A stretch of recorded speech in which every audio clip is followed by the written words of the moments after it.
အားလုံးမင်္ဂလာပါကျွန်တော်ရဲ့ Century Channel ကနေပြီးတော့ပြန်လည်ကြိုဆိုလိုက်ပါတယ်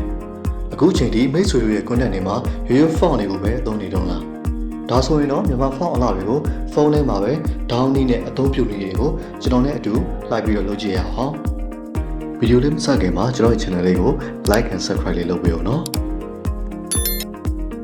မိတ်ဆွေတို့ရဲ့ Play Store ထဲမှာ Self Font ဆိုတဲ့ application ကိုအရင် down ထားလိုက်ပါdown ပြီးရင် application တွေကိုဝင်လိုက်မယ်ပြီးတော့လည်းအောက်ဆုံးမှာမြန်မာဆိုတဲ့ tab တွေကိုဝင်ထားလိုက်မယ်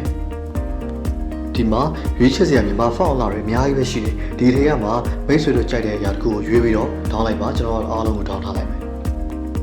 ကိုကြိုက်တဲ့ font တစ်ခုကို click တစ်ချက်နေလိုက်ပြီးရင် down လို့ကိုနေလိုက်ဒါဆိုရင်တော့ခဏစောင့်လိုက်ပါ okay ဒီလိုအခြေအနေဆိုရပါပြီပြီးရင်ဒီ down ထားတဲ့ font တွေကိုကျွန်တော်ပစ်စာထဲမှာပြန်ထည့်မယ်သုံးမဲ့ပုံကိုရင်ရွေးထားလိုက်ပြီးတော့ text ဆိုတဲ့ function ကိုနေလိုက်ပါပြီးရင်ကိုရေးချင်တဲ့စာသားတွေကိုရေးထားလိုက်အောက်ခြေဘယ်ဘက်ထောင်တာမှာ CO ဆိုတဲ့စာတန်းလေးကိုနေလိုက်ပါပြီးရင် my font f font ကိုနေပြီးတော့ကျွန်တော်တို့ down ထားတဲ့ font တွေအားလုံးကိုထည့်မှာဖြစ်တယ်ပြီးရင် z font လေးဝင်မယ်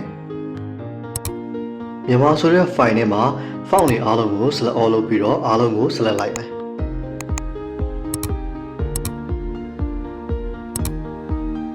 ဒါဆိုရင် down ထားသမျှ font တွေအားလုံး page art လေးကိုရောက်လာပြီကိုကြိုက်တယ်လို့အသုံးပြုလို့ရပြီပေါ့နော်